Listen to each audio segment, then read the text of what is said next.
ایک ایسی تسبیح جو زمین سے آسمان تک تمام نبیوں اور فرشتوں نے پڑھی۔ جو شخص ماہ رمضان میں چلتے پھرتے یہ تسبیح پڑھتا ہے، زمین و آسمان کے رزق کے خزانے اسے مل جاتے ہیں۔ السلام علیکم ورحمۃ اللہ وبرکاتہ۔ ناظرین، جیسا کہ ہم جانتے ہیں کہ ساری کائنات اللہ کا ذکر کرتی ہے، پہاڑ اللہ کا ذکر کرتے ہیں، کائنات کا ذرہ ذرہ اللہ کا ذکر کرتا ہے، اور کائنات کا ذرہ ذرہ اللہ رب العزت کی موجودگی کی، اللہ کی صفات کی اور اللہ کی قدرتوں کا مظہر ہے۔ چلتا پانی اللہ کا ذکر کرتا ہے، پرندے ہوا میں اللہ کا ذکر کرتے ہیں، زمین کے اندر جو مخلوق رہتی ہے وہ اللہ کا ذکر کرتی ہے۔ تو پھر انسان جس کے اوپر اللہ پاک نے اپنی نعمتوں کی بارش کی ہے، اتنی نعمتیں کہ اگر گننے لگیں تو ان نعمتوں کا شمار نہیں کر سکتے، تو ہم سب کو اس رب کو یاد کرنا چاہیے، اور ہم سب پر لازم ہے کہ ہم اللہ رب العزت کا ذکر اپنا مقصد سمجھتے ہوئے کریں، اور ذکر کا مقصد قرآن کریم کی طرف لے جانا ہے۔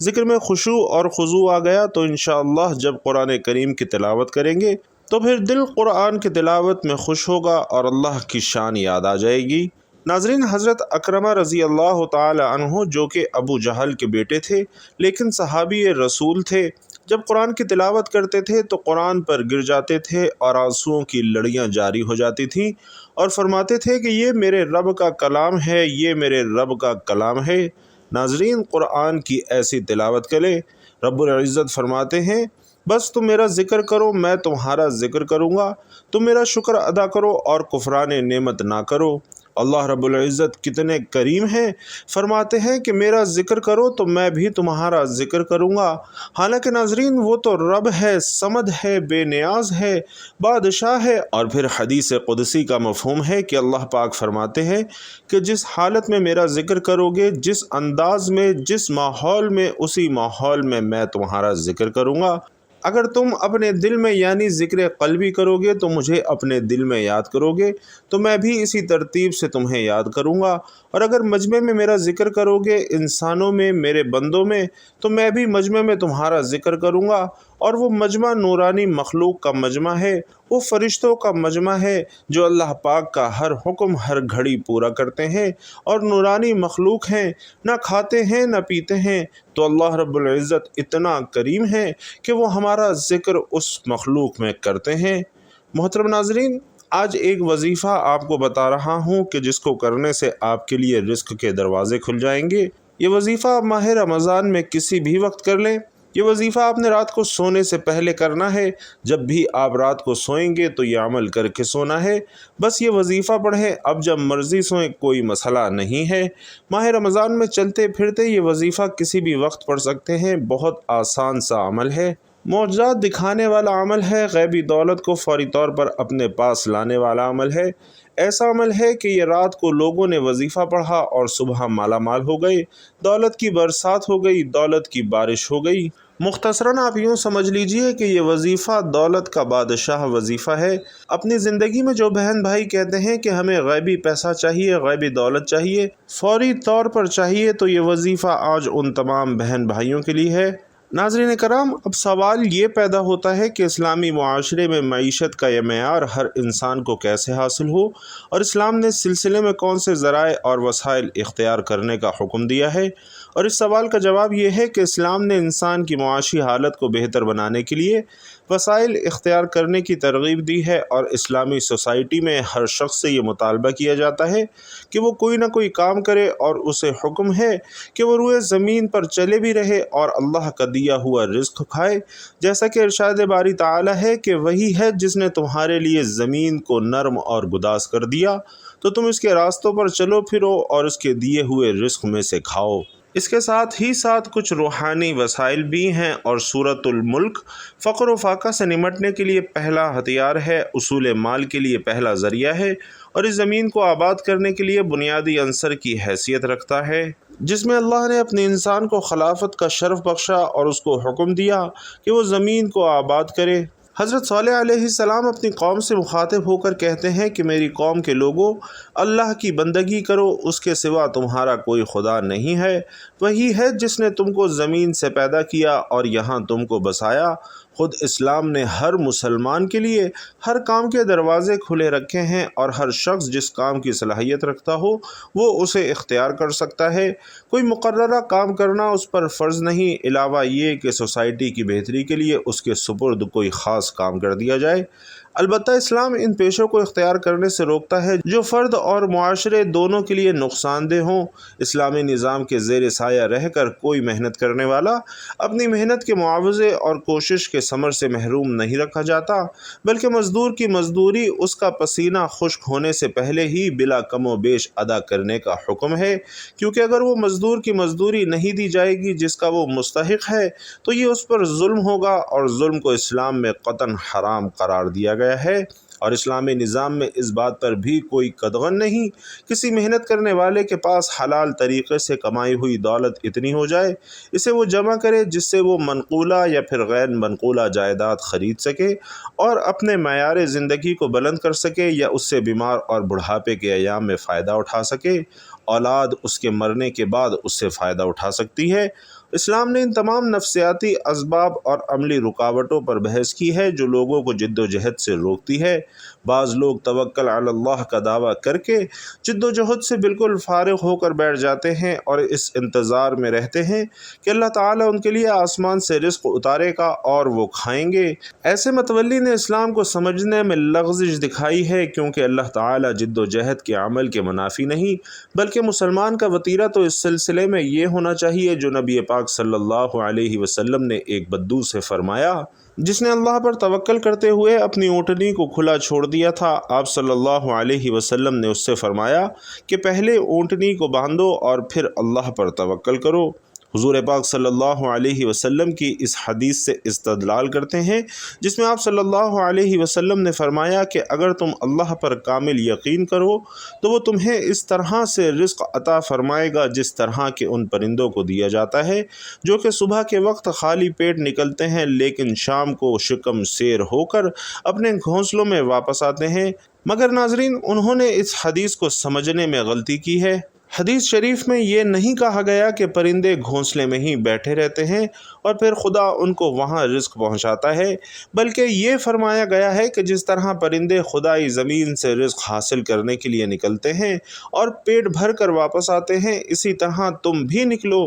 تمہارے لیے بھی خدا نے اپنی زمین پر رزق کا سامان پھیلا رکھا ہے۔ ناظرین، ایک دفعہ امام احمد بن حنبل سے پوچھا گیا کہ رزق کے بارے میں آپ کی کیا رائے ہے؟ جو اپنے گھر میں یا مسجد میں بیٹھا رہتا ہے اور کہتا ہے کہ میں کوئی کام نہیں کروں گا اور اللہ مجھے رزق عطا فرمائے گا، اس بارے میں آپ کا کیا کہنا ہے؟ تو امام صاحب نے فرمایا کہ یہ شخص جاہل ہے، اس نے نبی پاک صلی اللہ علیہ وسلم کا یہ فرمان نہیں سنا، میرا رزق میرے نزے کے سائے میں رکھا گیا ہے، اور آپ صلی اللہ علیہ وسلم کا یہ ارشاد اسے معلوم نہیں کہ پرندے صبح کے وقت تلاش میں خالی پیٹ نکلتے ہیں اور شام کو شکم سیر ہو کر لوٹتے ہیں، اور رسول خدا صلی اللہ علیہ وسلم کے صحابہ باہر و بر میں تجارت کیا کرتے تھے اور اپنے کام کیا کرتے تھے،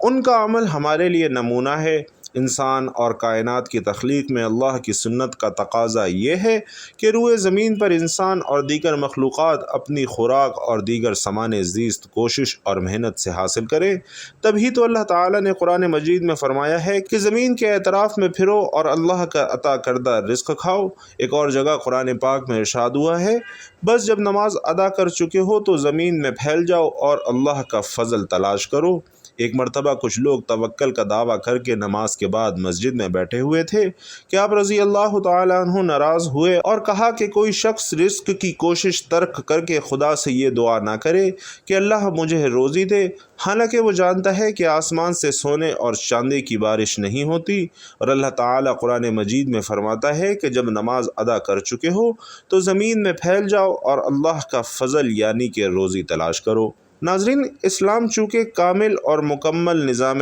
حیات ہے، اس لیے اس دین میں اصول رزق کے بارے میں بھی انسانیت کے لیے رہنمائی موجود ہے۔ اسلام نے اپنے پیروکاروں کو رزق حلال کمانے کی ترغیب دی ہے اور حرام رزق سے بچنے کی بھی ترغیب دی ہے۔ نبی پاک صلی اللہ علیہ وسلم کی حدیث مبارکہ کا مفہوم ہے کہ اللہ تعالیٰ اسی چیز کو پسند کرتا ہے جو کہ عیب سے پاک ہو، اور آپ صلی اللہ علیہ وسلم نے فرمایا کہ اس کھانے سے بہتر کوئی کھانا نہیں جس کو انسان اپنے ہاتھوں سے کما کر کھائے۔ اسلام جو انسان کی زندگی کے ہر معاملے میں رہنمائی کرتا ہے اور اسے اصول و ضوابط کا پابند بناتا ہے، وہ روزی کمانے کے معاملے میں اسے کیسے بے مخالف چھوڑ سکتا ہے کہ جو چیز چاہے کہے اور جہاں سے چاہے جیسے چاہے حاصل کرے۔ انسان کی زندگی جسم اور روح کا مجموعہ ہے۔ جس طرح روح کے بغیر انسان کا وجود ممکن نہیں، اسی طرح انسانی جسم کو اپنی بقا کے لیے پانی اور خوراک کی ضرورت ہے، جو انسانی جسم کو ہر وقت متحرک رکھتی ہے، اور اسی لیے اسلام نے حصول رزق کے معاملے میں بھی مکمل رہنمائی کی ہے اور انسان کو اچھے اور پاکیزہ رزق کے حصول کی تعلیم دی ہے اور اس کے لیے اسباب پیدا فرمائے ہیں۔ اللہ تعالیٰ نے اپنے پیغمبروں کو بھی اور تمام اہل ایمان کو بھی پاکیزہ چیزیں کھانے کا حکم دیا ہے جو کہ اللہ نے حلال کی ہیں، اور اس سے یہ معلوم ہوتا ہے کہ اللہ کی حلال کردہ چیزیں ہی پاک اور طیب ہیں۔ حرام اشیاء پاک نہیں ہیں، جس کے ساتھ عمل صالح کی تاکید سے معلوم ہوتا ہے کہ رزق حلال سے عمل صالح آسان اور عمل صالح انسان کو جس کے حلال پر آمادہ کرتا ہے اور اسی پر قناعت کا سبق دیتا ہے۔ اسی لیے اللہ نے تمام پیغمبروں کو ان دو باتوں کا حکم دیا، چنانچہ تمام پیغمبر محنت کر کے حلال کی روزی کمانے اور کھانے کا اہتمام کرتے رہے۔ اور اماں سیدہ عائشہ رضی اللہ تعالی عنہا فرماتی ہیں کہ حضور نبی کریم صلی اللہ علیہ وسلم نے فرمایا کہ جو تم کھاتے ہو ان میں سب سے زیادہ پاکیزہ وہ ہے جو تمہارے جسم سے حاصل ہو، یعنی محنت کرنے سے حاصل ہو، اور تمہاری اولاد بھی من جملہ قسم کے ہیں، یعنی اولاد کی کمائی بھی انسان کے لیے حلال شمار ہوگی۔ ایک اور حدیث مبارکہ میں نبی کریم صلی اللہ علیہ وسلم فرماتے ہیں کہ اللہ تعالیٰ کے فرائض کے بعد اہم فریضہ رزق حلال ہی ہے۔ انہی نماز، روزہ، حج، زکوٰۃ کے بعد مسلمان پر اہم فرض جس کے حلال کمانا ہے، اور اس کے معنی یہ بھی ہوئے کہ مسلمان جب روزی کمانے کی صحیح کوشش کرتا ہے، زمانے میں سرگردہ رہتا ہے، اسلام روزی کمانے سے اسے منع نہیں کرتا، بلکہ روزی کمانے کے لیے کچھ حدود کو مقرر کرتا ہے تاکہ ان حدود و قیود کی پابندی کرتے ہوئے وہ اپنے لیے اور اپنے اہل خانہ کے لیے رزق حلال کمائے۔ حلال رزق میں برکت ہوتی ہے، اور رزق حرام دیکھنے میں چاہے جتنا زیادہ کیوں نہ ہو اس میں برکت نہیں ہوتی۔ مثال کے طور پر رزق حلال سے تیار کیا گیا ان افراد کا کھانا 5 افراد کھائیں تو کھانا پھر بھی بچ جاتا ہے، جبکہ حرام کی کمائی سے تیار شدہ ان افراد کا کھانا 3 افراد کے لیے بھی کفایت نہیں کرتا۔ نبی کریم صلی اللہ علیہ وسلم فرماتے ہیں کہ جو بندہ حرام مال حاصل کرے، اگر اس میں سے خرچ کرے تو وہ قبول نہیں ہوتا، خرچ کرے تو اس کے واسطے اس میں برکت نہیں، اور اپنے بعد چھوڑ مرے تو جہنم جانے کا سامان ہے۔ اور مسلمان جانتے ہیں کہ 1,24,000 انبیاء کرام اور رسول کو اللہ نے حبیب اللہ نہیں فرمایا، لیکن اللہ نے ہمارے نبی صلی اللہ علیہ وسلم کو حبیب اللہ فرمایا ہے، اور ہمارے آقا نے فرمایا ہے کہ حلال کمانے والا اللہ کا دوست ہے۔ ناظرین، اتنی فضیلت والی بات ہے ان حضرات کے لیے جو کہ رزق حلال کماتے ہیں۔ اعلان نبوت صلی اللہ علیہ وسلم نے انہیں اللہ کا دوست ہونے کی بشارت دی ہے، اور یہ کوئی عام اور معمولی عنایت نہیں ہے۔ اسی طرح اولیاء کرام رحمۃ اللہ علیہ کا معمول تھا کہ رزق حلال کے لیے تگ و دو کرتے تھے، اور وقت کے بادشاہ ان کے پاس نذرانے بھیجتے، لیکن یہ حضرات قبول نہ فرماتے بلکہ واپس بھیج دیتے تھے۔ ناظرین، اس سلسلے میں ایک ایمان افروز واقعہ ضرور سن لیجئے۔ نبی کریم صلی اللہ علیہ وسلم کے زمانہ اقدس میں 2 بھائی تھے، ایک بارگاہ نبوی میں حاضر رہتا اور دوسرا کام کاج کرتا تھا۔ کام کرنے والے نے حضور صلی اللہ علیہ وسلم سے اپنے بھائی کے کام نہ کرنے کی شکایت کی تو آپ صلی اللہ علیہ وسلم نے ارشاد فرمایا، شاید تجھے اس کی برکت سے یہ رزق دیا جا رہا ہے۔ شیخ عبداللہ شاہ دہلوی رحمۃ اللہ علیہ فرماتے ہیں کہ اس شخص نے نبی کریم صلی اللہ علیہ وسلم کی بارگاہ میں اپنے بھائی کی شکایت کرتے ہوئے کہا کہ اس نے سارا بوجھ مجھ پر ڈال دیا ہے، اسے میری مدد کرنی چاہیے۔ تو آپ صلی اللہ علیہ وسلم نے اس شخص کو بھائی کی کفالت کرنے پر صبر اور ہمت کی تلقین کرتے ہوئے فرمایا کہ جو کچھ اپنے بھائی پر خرچ کرتا ہے، ہو سکتا ہے یہ سب تجھے اسی کی برکت سے دیا جاتا ہو۔ اللہ رب العزت سے دعا ہے کہ ہم سب کو رزق حلال کمانے کھانے کی توفیق عطا فرمائے، آمین یا رب العالمین۔ تو محترم ناظرین، اب میں آپ کو ایک وظیفہ بتانے لگا ہوں۔ یہ وظیفہ ماہ رمضان میں کسی بھی وقت چلتے پھرتے اٹھتے بیٹھتے پڑھ لینا، وقت کی کوئی قید نہیں ہے۔ آج ویڈیو دیکھ رہے ہیں، اگر فرصت نہیں ملی تو کوئی مسئلہ نہیں، جب فرصت ملے، جب دل کرے یہ وظیفہ پڑھ کے دیکھ لیں۔ ایک دن پڑھیں، 2 دن پڑھیں، 3 دن پڑھیں، لیکن آپ لوگوں کو ایک دن میں اگر معجزات دیکھنے ہوں تو وظیفہ جس ترتیب سے بتاؤں اسی ترتیب سے آپ نے پڑھنا ہے۔ انشاءاللہ معجزات آپ خود اپنی آنکھوں سے دیکھیں گے۔ یہ عمل صرف ایک دن کا ہے، اور کبھی ایسا ہوتا ہے کہ کوئی زیادہ بڑا مسئلہ ہو تو 2 سے 3 دن کر لینا، لیکن عموماً دیکھا گیا ہے کہ جس کو بھی یہ وظیفہ بتایا، ایک دن کے اندر اندر الحمدللہ اس کی مشکلات حل ہوئی ہیں، اس کے رزق کے مسائل حل ہوئے ہیں۔ تو محترم ناظرین، آپ نے سب سے پہلے ایک مرتبہ اعوذ باللہ من الشیطان الرجیم بسم اللہ الرحمن الرحیم پڑھنے کے بعد پہلا کلمہ پڑھنا ہے۔ ایک مرتبہ لازمی پڑھنا ہے، اور پہلا کلمہ پڑھنے کے بعد آپ نے درود پاک پڑھنا ہے۔ درود پاک آپ کوئی سا بھی پڑھ سکتے ہیں، آپ چاہے تو آسان اور مختصر سا درود صلی اللہ علیہ وآلہ وسلم پڑھ لیں، یا صلی اللہ علی محمد پڑھ لیں، لیکن چونکہ درود ابراہیمی جو درود ہم نماز میں پڑھتے ہیں اس کی فضیلت سب سے زیادہ ہے، اور روایات میں بھی آتا ہے کہ پیارے آقا صلی اللہ علیہ وسلم بھی تمام درودوں میں درود ابراہیمی کو ہی سب سے زیادہ محبوب رکھتے تھے، اس لیے آپ نے کوشش کرنی ہے کہ درود ابراہیمی ہی پڑھیں۔ خیر و برکت کے لیے ایک مرتبہ درود ابراہیمی میرے ساتھ بھی پڑھ لیجئے۔ اللہم صلی علی محمد وعلی آل محمد کما صلیت علی ابراہیم وعلی آل ابراہیم انک حمید مجید۔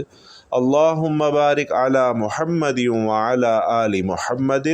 کما بارکت علی ابراہیم وعلی آل ابراہیم انک حمید مجید۔ درود پاک پڑھنے کے بعد آپ نے اپنے مقصد کی نیت کرنی ہے۔ آپ کی کوئی بھی مشکل ہے، کوئی پریشانی ہے، کوئی حاجت ہے، یا رزق کی تنگی کا مسئلہ ہے، شادی کا مسئلہ ہے، کاروباری مسئلہ ہے، گھر کا مسئلہ ہے، یا اولاد کا مسئلہ ہے، الغرض آپ کا کوئی بھی مسئلہ ہے، آپ کی کوئی بھی حاجت ہے، آپ نے اپنے مقصد کی نیت کرنی ہے، اور مقصد کی نیت کرنے کے بعد آپ لوگوں نے سب سے پہلے استغفر اللہ کا ورد کرنا ہے، اور سیدھے ہاتھ کی انگلیوں پر 21 مرتبہ گن کر استغفر اللہ پڑھ لینا ہے۔ 21 مرتبہ استغفر اللہ پڑھنے کے بعد آپ نے تسبیح پر 100 مرتبہ اللہ تعالیٰ کا ایک اسم مبارک پڑھنا ہے، اور وہ اسم مبارک ہے یا عزیزو۔ تو سب سے پہلے آپ نے اعوذ باللہ من الشیطان الرجیم اور بسم اللہ الرحمن الرحیم پڑھ کر وظیفے کا آغاز کرنا ہے۔ اس کے بعد ایک مرتبہ پہلا کلمہ پڑھنا ہے، اور پھر 3 بار درود پاک پڑھنا ہے۔ اس کے بعد 21 مرتبہ استغفر اللہ پڑھنا ہے، اور پھر اس کے بعد 100 مرتبہ یا عزیزو کا ورد کرنا ہے۔ اس کے بعد ایک اور وظیفہ آپ نے پڑھنا ہے، اور یہ عمل مکمل ہو جائے گا۔ یہ وظیفہ کون سا ہے یہ بھی اچھی طرح سمجھ لیجئے۔ سبحان اللہ و بحمدہ سبحان اللہ العظیم۔ ناظرین، اس کلمے کی آپ نے ایک مکمل تسبیح پڑھنی ہے، یعنی 100 بار آپ نے سبحان اللہ و بحمدہ سبحان اللہ العظیم پڑھنا ہے، اور آخر میں آپ نے پھر 3 بار درود پاک پڑھ لینا ہے، جو کہ آپ نے عمل کے شروع میں پڑھا تھا۔ اب درود پاک پڑھ کر اپنی حاجتوں کے لیے دعا مانگ لیجئے۔ انشاءاللہ یہ وظیفہ شروع کرنے سے اب تک بتائے گئے طریقے اور ترتیب سے پڑھنے والا ہر حاجت اور ہر مقصد میں کامیاب ہو جاتا ہے۔ سبحان اللہ و بحمدہ سبحان اللہ العظیم اللہ کی پسندیدہ تسبیح ہے، اور یہ تسبیح فرشتوں نے بھی اور انبیاء نے بھی لاتعداد مرتبہ پڑھی ہے۔ اس تسبیح کو پڑھنے سے آپ کو رزق اور دولت کے خزانے مل جاتے ہیں، اللہ تعالیٰ کے پسندیدہ بندوں میں آپ شمار ہو جاتے ہیں۔ اور اگر آپ اس تسبیح کا کثرت سے ورد کریں، ماہ رمضان میں یہ تسبیح چلتے پھرتے اٹھتے بیٹھتے کسی بھی وقت پڑھیں، تو اس کی بہت ہی زیادہ فضیلت اور برکات ہے۔ اللہ تعالیٰ سے دعا ہے کہ میرا سنانا اور آپ کا سننا اپنی بارگاہ میں قبول و منظور فرمائے۔ جو بھائی بہن یہ ویڈیو دیکھ رہے ہیں اور وظیفہ کریں گے، اللہ تعالیٰ ان سب کی تمام نیک اور جائز حاجات پوری فرمائے، تمام مسئلے مسائل پریشانیاں دکھ تکالیف ختم فرمائے، اور اللہ رب العزت ان سب کی تمام دعاؤں کو قبول و منظور فرمائے۔ آمین یا رب العالمین۔ ناظرین کرام، آپ لوگ بھی کمنٹ باکس میں آمین ضرور لکھیے گا۔ اللہ تعالیٰ آپ سب کا حامی و ناصر ہو۔ السلام علیکم ورحمۃ اللہ وبرکاتہ۔